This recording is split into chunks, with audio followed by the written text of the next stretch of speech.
മുനീർ ബുഖാരി സംവിധാനം ചെയ്ത നിറങ്ങൾ ചാലിച്ച മയിൽപീലികൾ എന്ന ഡോക്യുമെന്ററിയുടെ റിലീസ് ചടങ്ങ് നടന്നു. ജില്ലാ കളക്ടർ VR വിനോദ് ചടങ്ങ് ഉദ്ഘാടനം ചെയ്തു. ഭിന്നശേഷിയുള്ള അക്ഷയ് എന്ന യുവാവിന്റെ അതിജീവന കഥ ആസ്പദമാക്കിയുള്ളതാണ് ഡോക്യുമെന്ററി. വിപരീത സാഹചര്യങ്ങൾക്കെതിരെ ശക്തമായി പോരാടി ജീവിതത്തിൽ മുന്നേറുന്ന അക്ഷയയുടെ യാത്രയാണ് ചിത്രത്തിലൂടെ അവതരിപ്പിക്കുന്നത്. തിരൂരങ്ങാടി PSMO കോളേജിലെ ഹിസ്റ്ററി PG വിദ്യാർത്ഥിയായ അക്ഷയന്റെ ജീവിതം ആധാരമാക്കി നിറങ്ങൾ ചാലിച്ച മയിൽപ്പീലികൾ എന്ന പേരിൽ ഒരു ഡോക്യുമെന്ററി ശ്രീ മുനീർ തയ്യാറാക്കിയിട്ടുണ്ട്. ഇത് വളരെ നല്ല കാര്യമാണ്. ഭിന്നശേഷി ഉള്ള കുട്ടികൾക്ക്, ഭിന്നശേഷി മേഖലയിൽ പ്രവർത്തിക്കുന്നവർക്കും കുട്ടികൾക്കും തീർച്ചയായും അക്ഷയയുടെ ജീവിതം ഒരു സന്ദേശമാകും.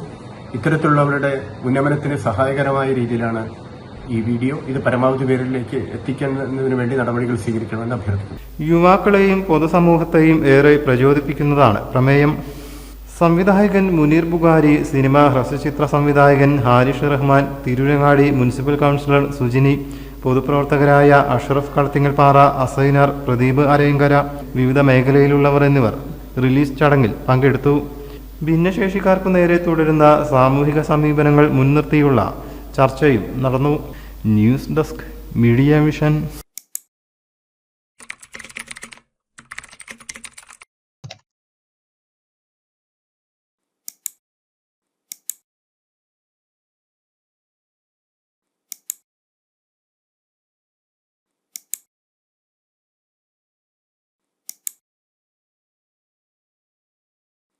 For more details, contact 9847025925.